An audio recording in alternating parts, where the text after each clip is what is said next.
শোনো শোনো শাশুড়ি মা, আমি তোমারে জানাই আমার দুঃখের কথায় আমি বলিব তোমায়।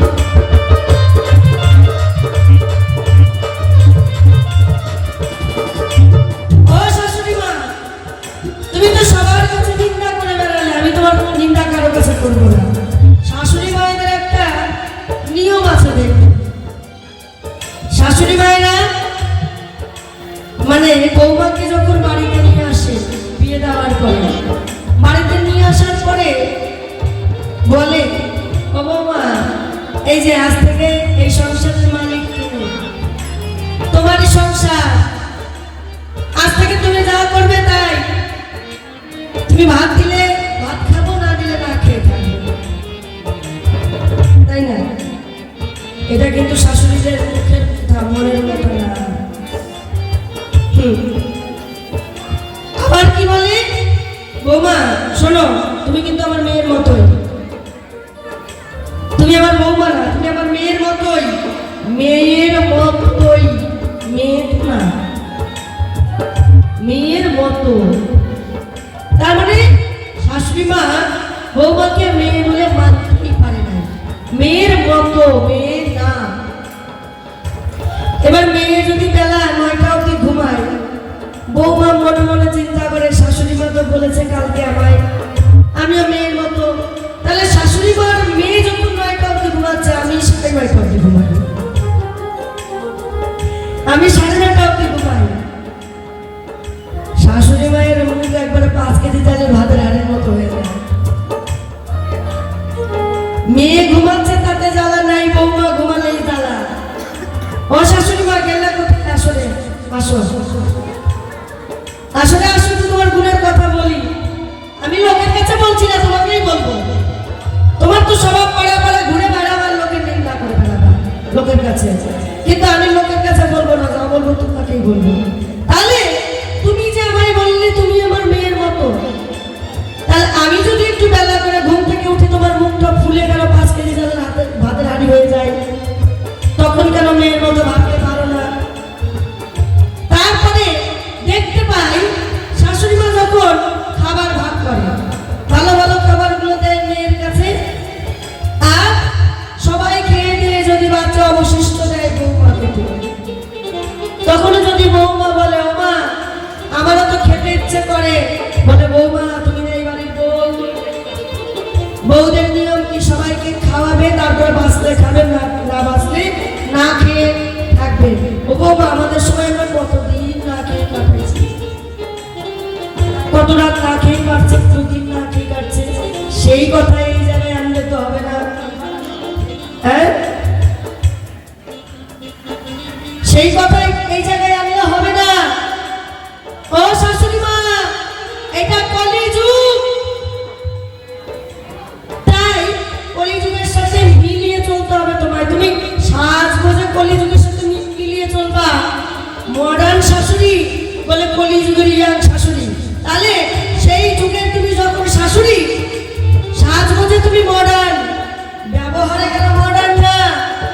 হ্যাঁ, বৌমার সাথে টেক দিয়ে চলে, বুঝলেন? শাশুড়ি মায়ের চেহারা দেখে তো আপনারা বুঝতে পারলেন, একেবারে কমলা লেবুর মতো, কাশ্মীরি আপেলের মতো টসটস আছে। তারপরে আবার চুল কাট সাইজ কি, বব কাট। তাহলে বৌমা, শাশুড়ি যদি বব কাট চুল কাটে, তাহলে বৌমা কি করবে বলেন? হ্যাঁ, আমি নিন্দা করছি না, শাশুড়ি মার কথাগুলো আমি শাশুড়িমাকেই বলছি, আপনাদেরকে বলছি না। এবার বৌমা রান্না করলো, শাশুড়ি মা খাওয়া দাওয়া সেরে, বুঝলেন, এই বাড়ি ওই বাড়ি বৌমার নিন্দা করে বেড়াতে হবে, জায়গা পান খেয়ে আসি, যায় বসলো, ও দিদি পান আছে নাকি দেখি একটু পান, পান খেতে বসলো। এবার জিজ্ঞেস করো, দিদি বৌমা কেমন চলে? বলে এরকমই চলে, পরের মেয়ে কি আর মেয়ে হয়? এত ভালোবাসি তা বৌমা আমাকে দেখতেই পারে না। এই যে পাড়া পাড়া পাড়া পাড়া শাশুড়ির স্বভাব, বৌমার নিন্দা করা। শাশুড়ি মা, তুমি আগে মা হওয়ার চেষ্টা করো, তুমি আগে মা হওয়ার চেষ্টা করো, তারপরে পরের মেয়ের নামে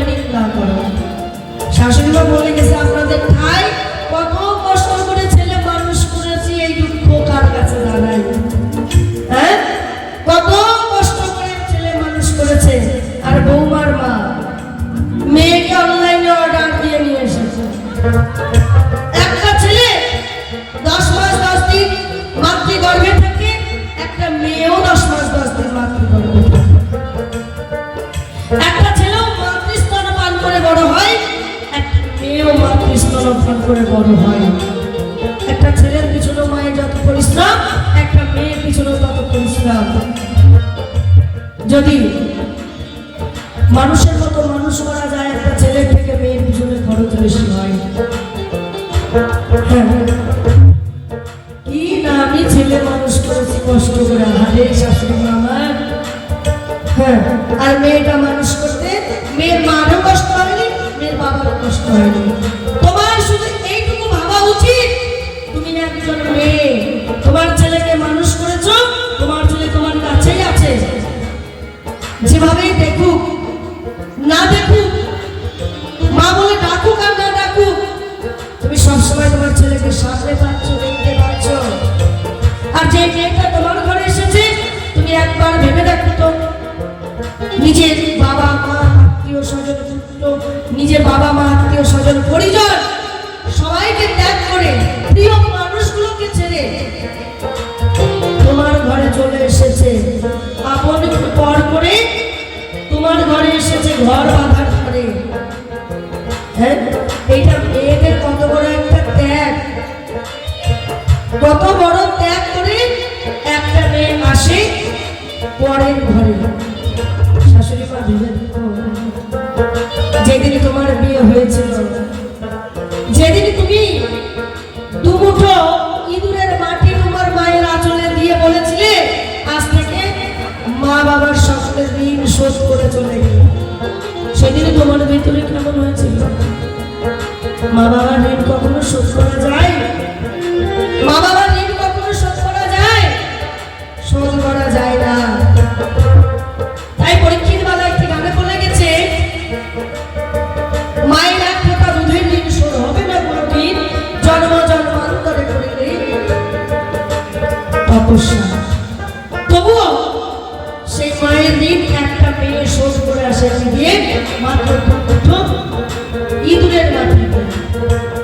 হ্যাঁ, শাশুড়ি মায়ের কথা শুনে মনে হচ্ছে শাশুড়ি মা লক্ষ লক্ষ টাকা মেয়ের বাবা মাকে যৌতুক দিয়ে ওই মেয়েটাকে কিনে নিয়ে এসে তোমার বাড়ি চাকর করে পাঠানোর জন্য। তোমার ছেলে যখন আমার বাবার বাড়ি যায়, আমার মা তাকে কত যত্ন করে ভালো মন্দ খাওয়ায়।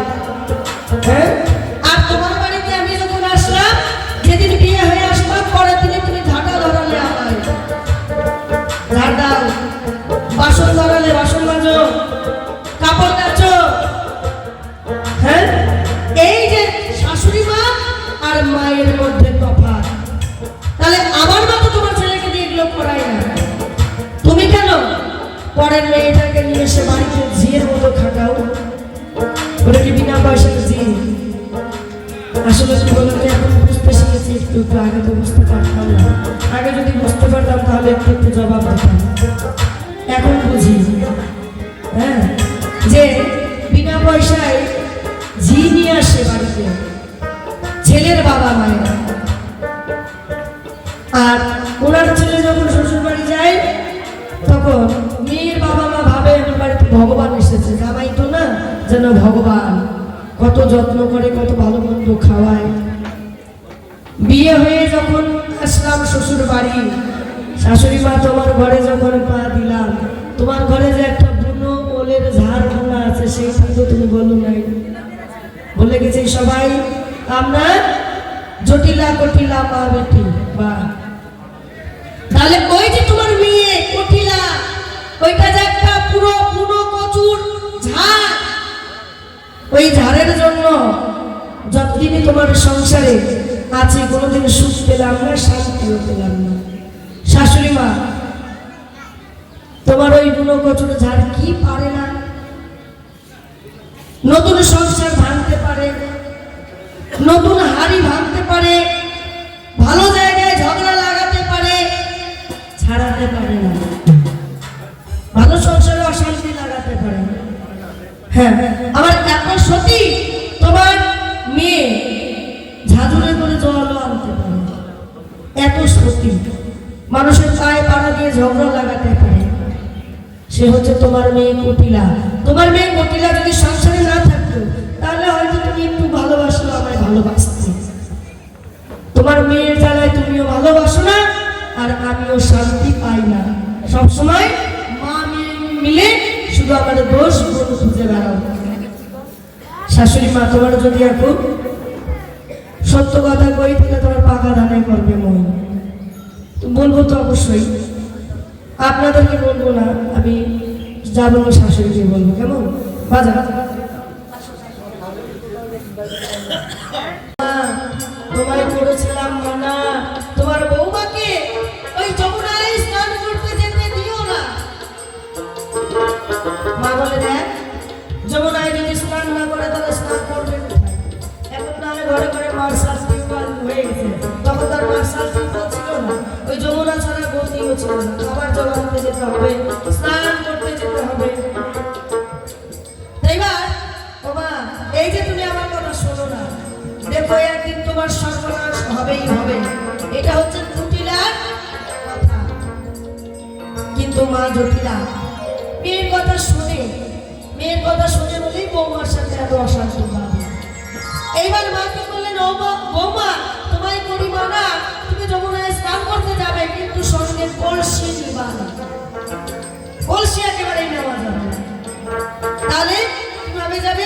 খালি হাতে স্নান করতে যাবে আর খালি হাতে বাড়ি ফিরে আসবে। তোমায় জল আনতে হবে। শ্রীমতী রাধারানী কি করলেন, শাশুড়ির কথা অমান্য করা যাবে না। শাশুড়ির কথা রাখার জন্য খালি হাতে যমুনায় স্নান করতে যায়।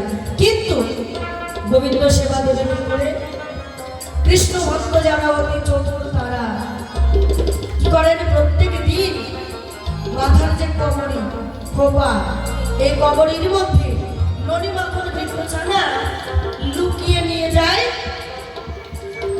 যমুনার ঘাটে।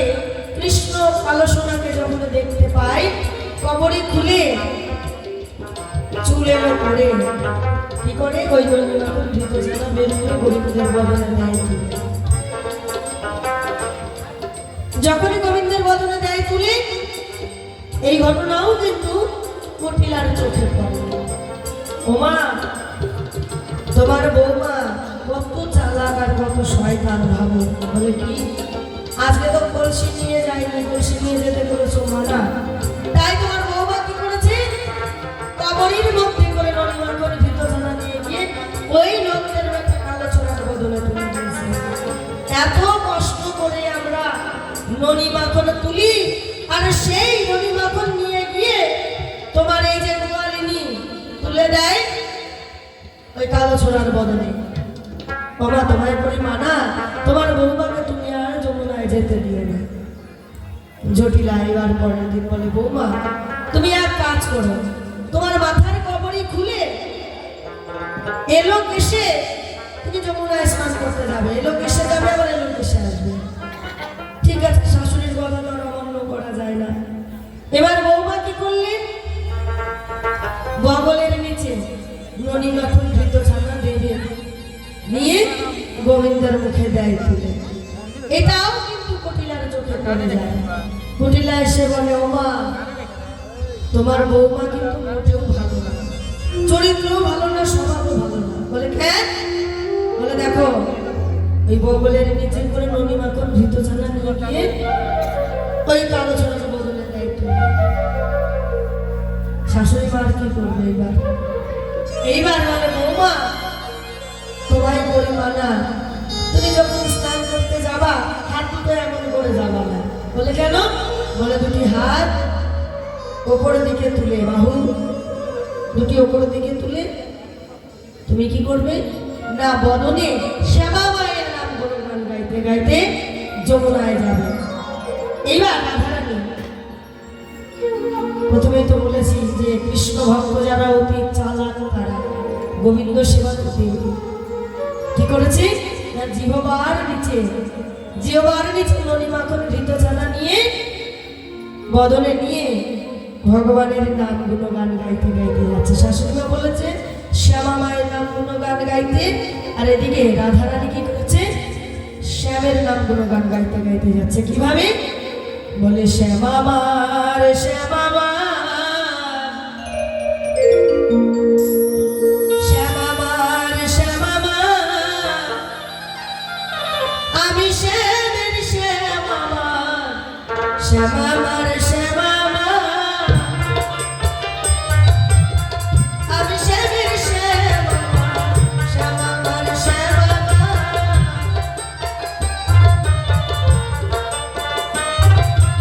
আমি শ্যামের শ্যামা শ্যামা আমার শ্যামা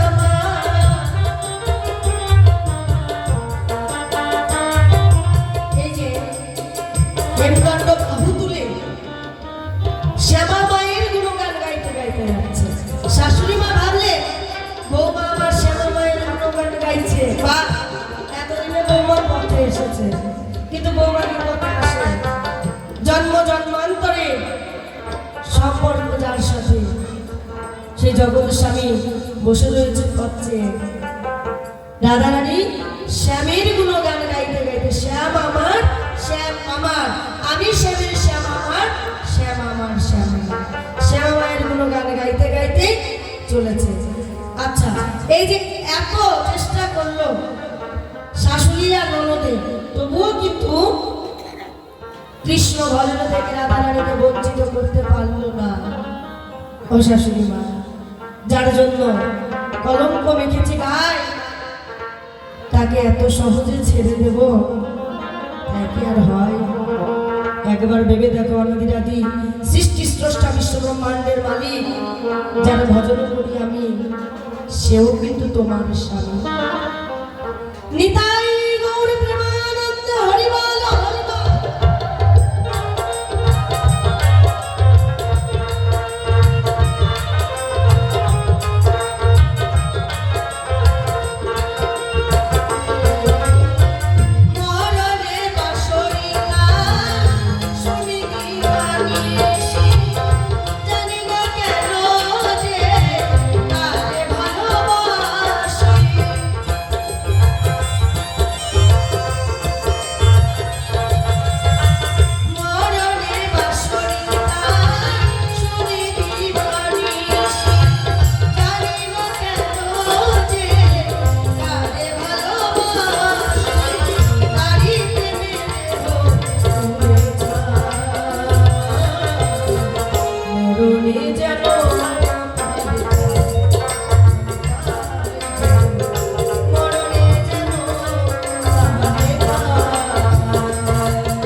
এই যে সকলেই বলে আমায় কৃষ্ণ কলঙ্কিনী রায়, তাতে আমার কোনো দুঃখ নাই।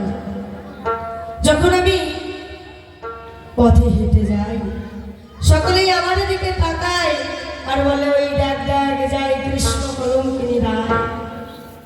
আমি তখন আনন্দে নৃত্য করি, কারণ আমি কৃষ্ণ কলঙ্কিনী রায়।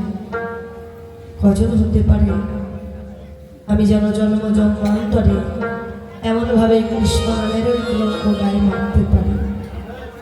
শুধু এই জন্মে নয়, জন্মে জন্মে যেন আমি কৃষ্ণ নামের কলঙ্কিনী হতে পারি। তাই যতই তোমরা আমার নামে দেবে কলঙ্ক, ততই আমার মনে জাগে আনন্দ, কারণ আমি কৃষ্ণ কলঙ্কিনী আমার শাশুড়ি মা, আমার লক্ষ্য পাপে চক্ষু কানা, তুমি এই কথাটা বলতেও ছাড়লে না। শ্রীমতী রাধারানী জন্মের সূত্রে তার চক্ষু দুটো ছিল কানা। ভক্তের অধীন ভগবান যুগে যুগে নিজে ছোট হয়ে রেখেছেন ভক্তের মান। সত্য ত্রেতা দাপর কলি, এই চারিযুগে ভগবান এসেছেন ধরায় মানব রূপ ধরে। যতবার তিনি এসেছেন ততবার তার বাবের লক্ষ্মী এসেছে। তাই সত্য যুগে সুতপা মুনি তপস্যা করে নারায়ণকে মুগ্ধ করলেন। নারায়ণ সুতপা মুনি তপস্যায় সন্তুষ্ট হয়ে বললেন, বলো তুমি কি চাও? বললেন, দিতে যদি হয় তাহলে এই বর দাও আমায়, আমি যেন তোমার বাবের লক্ষ্মীকে পাই। নারায়ণ বললেন, তথাস্তু। লক্ষ্মী বললেন, প্রভু তুমি ভক্তের অধীন আমি জানি, আমিও তো তোমার ভক্ত, আমিও তো সদাই সর্বদাই তোমার চরণ সেবাই করতে চাই। তাহলে এমন ভাবে আজ সুদামা মনি এমন চাওয়া পাওয়ায় তুমি তাকে কথা দিলে যে আমাকে তার হাতে তুলে দেবে। আমি কোন অপরাধ করেছি বলো? কোন অপরাধে তোমার হইতে আমায় বঞ্চিত হতে হবে? প্রভু বললেন, ভক্তের কারণে আমি ভগবান, ভক্ত আমার মাতা পিতা, ভক্ত আমার গুরু, ভক্ত আমার নাম রেখেছে বাচ্চা কল্পতরু। ভক্ত দিলে খাই, ভক্ত না দিলে আমি অনাহারে দিলে কাটাই। ভক্তের হাতে প্রেমের জুড়ি, ভক্ত যেই দিকে ঘুরাই আমি সেই দিকে ঘুরি। তাই আজ ভক্ত সামান্য আমার কাছে চেয়েছে, আমি যদি না দিতে পারি আমি কেমন ভগবান? এটা আমার আত্মত্যাগ, আমার দেহের অংশ লক্ষ্মী, দেহের অর্ধেক অংশ আমি তার হাতে তুলে দিতে চাই। লক্ষ্মী, শুধু তো তোমার ত্যাগ নয়, এ তো আমারও ত্যাগ। লক্ষ্মী বললেন, বেশ প্রভু, তোমার মান রাখার জন্য আমিও এই ত্যাগ স্বীকার করতে রাজি, কিন্তু তুমি আমায় কথা দাও, আমি যখন জন্ম নেব, জন্ম নেওয়ার পূর্বে, জন্ম নেওয়ার পরে আমি সর্বপ্রথমে তোমার ওই চাঁদখানা মুখখানা দর্শন করতে চাই, আমি আর কারো মুখ দর্শন করতে চাই না। প্রভু কথা দিলেন, বেশ তাই হবে। তুমি জন্ম নেওয়ার পরে সর্বপ্রথম তুমি আমায় দর্শন করবে, আমায় দর্শন করবে, তারপরে এই পৃথিবী দর্শন করবে। এই হলো সুদামা মুনির চাওয়া পাওয়া।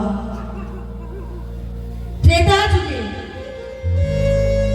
মা সীতাকে যখন রাবণ হরণ করে নিয়ে যায় অসৎ কারণে, মা সীতা যখন ছিল মনে ভাবলো তাই আমার স্বামী বনবাসী, প্রতিব্রতা নারী যারা স্বামী সেবা না দিয়ে কখনো খায় না, তারা তাই কি করলেন না, ওই বনের মাটি দিয়ে অশোক সদনে একটি মাটির রামচন্দ্র মূর্তি তৈরি করলেন। রামচন্দ্র মূর্তি তৈরি করে সেখানে প্রত্যেক দিন স্বামীর সেবা দিতেন, রামের সেবা দিতেন, সেবা অর্থে সেই প্রসাদ মা জানকী গ্রহণ করতেন। এমন ভাবে দিনের পর দিন, মাসের পর মাস কেটে যায়। রাম রাবণের যখন যুদ্ধ বাঁধে, সেই যুদ্ধে রাবণ পরাজয় হয়, রামের হয় যায়। রাম জয়ী হয়ে সীতাকে যখন লঙ্কা থেকে নিয়ে যায়, মাটি দিয়ে তৈরি করা সেই মূর্তি রাম সীতার আঁচলে টেনে কয়, সীতা, সৃষ্টি করলে তুমি আমায়, এইবার কার কাছে রেখে যাচ্ছ? আমায় নিয়ে চলো, তোমার উপরে আমার অধিকার আছে, কারণ তুমি আমায় সৃষ্টি করেছো, আমি তোমার স্বামী, তুমি স্বামী বলে এতদিন আমায় সেবা দিয়েছো, আমি তোমাকে দেখে যাই। রামচন্দ্র পিছনে দিকে তাকিয়ে দেখে মাটির মূর্তি রাম সীতার আঁচল টেনে কয়, সীতা, আমি তোমার স্বামী, রামচন্দ্র সেই মাটির মন্দিরের কাছে করজোরে বিনতি করে কয়, আমি এসেছিলাম যখন বনবাসে, সীতাকে সঙ্গে নিয়ে এসেছিলাম। সীতার তো বনবাস হয়নি, তবুও সীতা একমাত্র আমার কারণে এসেছিল বনবাস। আজ আমি সীতাকে ছাড়া কেমন করে রাজ্যে প্রবেশ করি? মাটির মূর্তি রাম বললেন, প্রভু তবে তুমি এই কথা দাও আমায়, পরজন্মে যেন আমি সীতাকে আমার সহধর্মিণী রূপে পাই। কথা দিল, বেশ, আগত দাপর যুগে আমি হব নন্দের দুলাল, শ্রীমতী রায় হবে বিশ্বভানু রাজনন্দিনী। তুমি আয়ানের রূপে জন্মগ্রহণ করবে, তোমার হাতে আমি নিজে হাতে তুলে দেব শ্রীমতী রাধা। পর জন্মে সেই সত্য যুগের সুতা পাবনে মাটির মূর্তিরা আর সত্য যুগের নারায়ণ, ত্রেতা যুগের রাম। সত্য যুগের সত্য নারায়ণী, ত্রেতা সীতা জনগণী, তারপরে শ্রীমতী রাধা জন্মগ্রহণ করলেন। শ্রীমতী রাধারানী যখন জন্মগ্রহণ করলেন, অন্ধ হয়ে জন্ম নিলেন। অন্ধ হয়ে জন্ম নেবার ফলে তার মা কৃত্তিকের মনে বড় কষ্ট।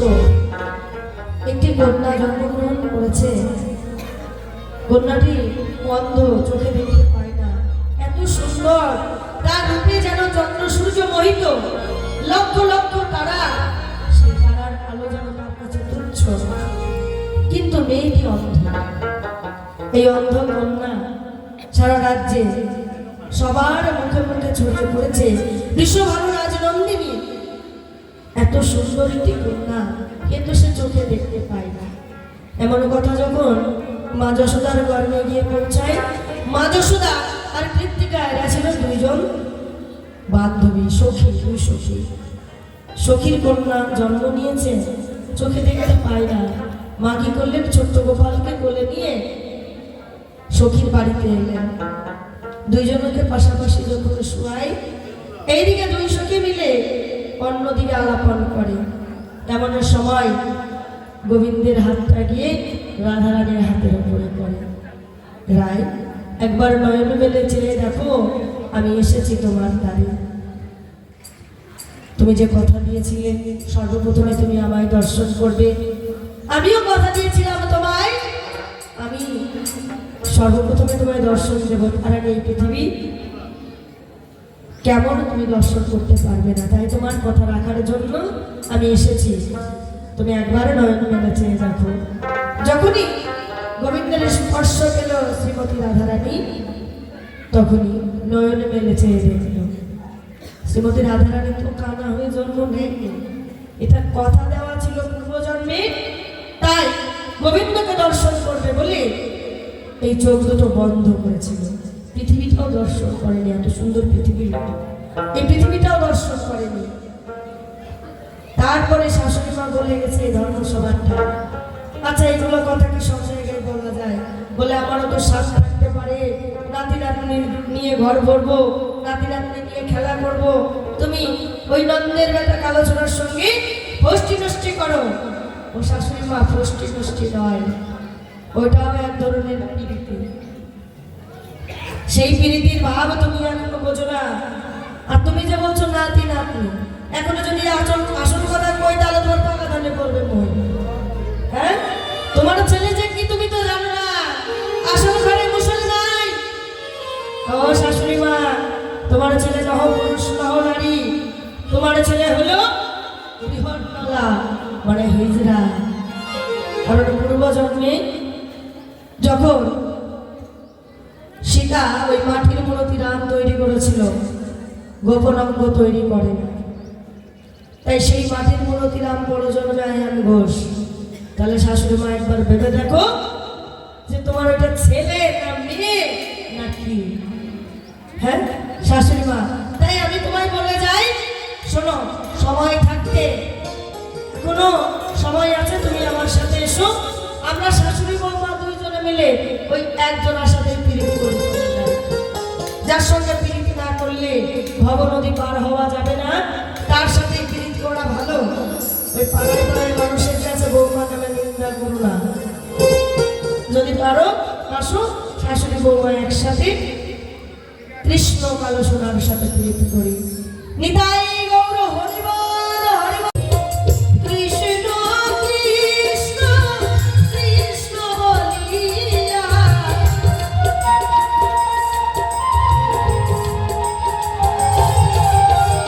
কৃষ্ণ কৃষ্ণ কৃষ্ণ বলিয়া কেন গয়ে আশা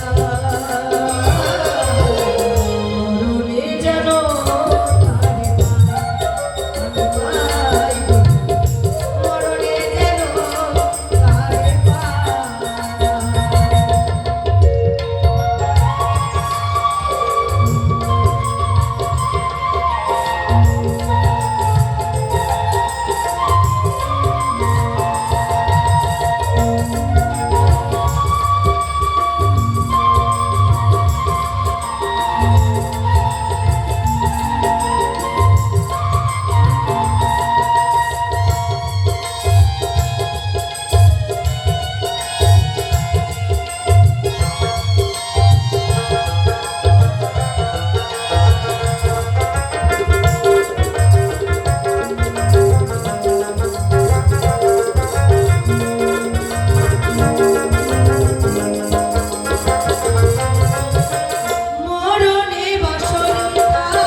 পুজো। কারণ যতই মা কালী, বাবা কালী, শিব কালী ডাকেন না কেন, কোনো লাভ নাই। হ্যাঁ, আমরা যত জায়গায় যাই না কেন, যা কিছু করি না কেন, একজনের কথাই আমাদের এই যে ভারতবর্ষ চলে, সেটা রাষ্ট্রপতি আর প্রধানমন্ত্রী। তো তুমি জায়গা মতো না গিয়ে ওই পাড়ার মেম্বার, পঞ্চায়েত প্রধান এদেরকে ধরে বেড়াচ্ছ, এদেরকে ধরে লাভ নাই। আমি তোমাকে সোজা পথ দেখানোর চেষ্টা করি, তুমি বেঁকা পথে হাঁটো, ওই সাপ আর ব্যাঙের মতো অবস্থা, বুঝলেন? শাশুড়ি মা সোজা হয়ে চলবে মরার পরে, মরার আগে সোজা হয়ে চলবে না। ও শাশুড়ি মা, একবার ভেবে দেখো, এখানে আসো দেখি।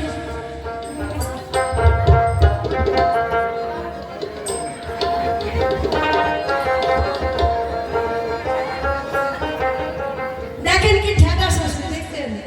তাহলে এই শাশুড়ি যখন বিছনায় হাগামোগা করবে, তার ইচ্ছা করবে, এখন গায়ে শক্তি আছে, ঠাকুর মুখে দেখাচ্ছে।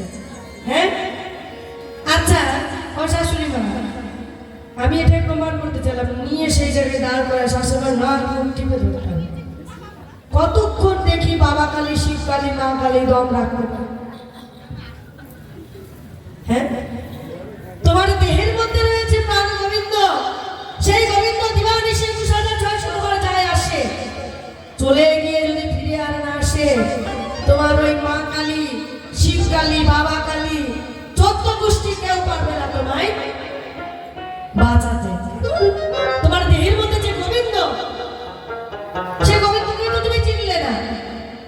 হ্যাঁ, সে জগতের স্বামীর সেবা করলে না, তুমি রাষ্ট্রপতিকে ছেড়ে, প্রধানমন্ত্রীকে ছেড়ে ওই গ্রামের পঞ্চায়েত প্রধানদেরকে তুমি ধরে বেড়াচ্ছ, তাই কি আর হয়? এখনো সময় আছে, বলি তোমার কাছে, সময় মতো চলো রাষ্ট্রপতি আর প্রধানমন্ত্রীর কাছে, তোমাকে নিয়ে যাই। আমি পথ চিনি, আমি পথ চিনি, তোমাকে আমি নিয়ে যেতে পারি। আমার জন্য সেই দ্বার খোলা, তুমি যদি আমার সাথে যাও তাহলে যেতে পারো, নাহলে কিন্তু আর চান্স পাবে না। এইবার তোমার কাছে আমি জানতে চাই, তুমি যে এই যে কালী পুজো করো, ও শাশুড়ি মা, তুমি যে কালী পুজো করো, দেখতে পাই তোমার কালী পুজো পঞ্চমকারে হয়, তাই তো? পঞ্চমকারে আমার শাশুড়ি মা কালী পুজো করে। পঞ্চমকার কি? ময়ে মৎস্য, ময়ে মাংস, ময়ে মুদ্রা, ময়ে মৈথন আর ময়ে মদ। এই যে তোমার কালী পুজো করতে গেলে এইগুলো লাগে, আমার গোবিন্দ পুজোয় কোনো কিছু লাগে না। মন তুলসী আর 2 ফোঁটা নয়নের জল দিয়ে গোবিন্দর কাছে নিজেকে নিবেদন করলে আর গোবিন্দ গ্রহণ করে। আর তোমার কালী পুজো দিতে গেলে পরে এই যে দেখতে পাই এত দ্রব্যের প্রয়োজন হয়, তারপরে দামি দামি মন্ডা মিঠাই, আবার দাও পাঠা বলি, এক মায়ের কোল করে খালি আর এক মায়ের চরণ তলে এনে দিচ্ছ সেই সন্তানের বলি। আচ্ছা তোমরা এইগুলো কেন করো? একটু ভালো করে বলে যাবে, আরো আছে, পরে বলবো ধীরে ধীরে, একবারে এত বলা যাবে না। শাশুড়ি মায়ের গুণ আছে অনেক, বুঝলেন? শাশুড়ি মায়ের অনেক গুণ, তারপরে শাশুড়ি মা যার ভজন করে মা কালী, তারও অনেক গুণ, বলবো ধীরে ধীরে। প্রথমত আমি শুধু এইটুকু জানতে চাই, শাশুড়ি মা তোমার মা কালীর পুজো কেন পঞ্চমকারে হয়, আর কেন কালী পুজোয় পাঠা বলি দিতে হয়? এই পাঠাটা তো কোনো মায়ের সন্তান। তাহলে তোমার মা, যে মায়ের ভজন করো তুমি, যে মায়ের সাধন করো তুমি, সেই মা কেমন? সে একজন মা হয়ে, একজন জননী হয়ে, আর একজন মায়ের কোল খালি করে তাকে নিয়ে এসে দিচ্ছ বলি। এতক্ষণ দাঁড়িয়ে দাঁড়িয়ে তো অনেক ডায়লগ দিলে, মা মা, মায়ের মতো কেউ হয় না। তাহলে তোমার মা আবার কেমন? মায়েও তো একজন নারী, তুমিও যেমন একজন নারী, ওই মাও একজন নারী, যে মায়ের কোল শূন্য করে সন্তানটাকে নিয়ে আসলো, সেই মাও একজন নারী। তাহলে একটু সুন্দর করে বলে যাবা যে কেন তোমার মায়ের পুজোর কথা বলে দিতে হয়, আর কেন পঞ্চমকারে তোমার মায়ের পুজো হয়। প্রথমবারে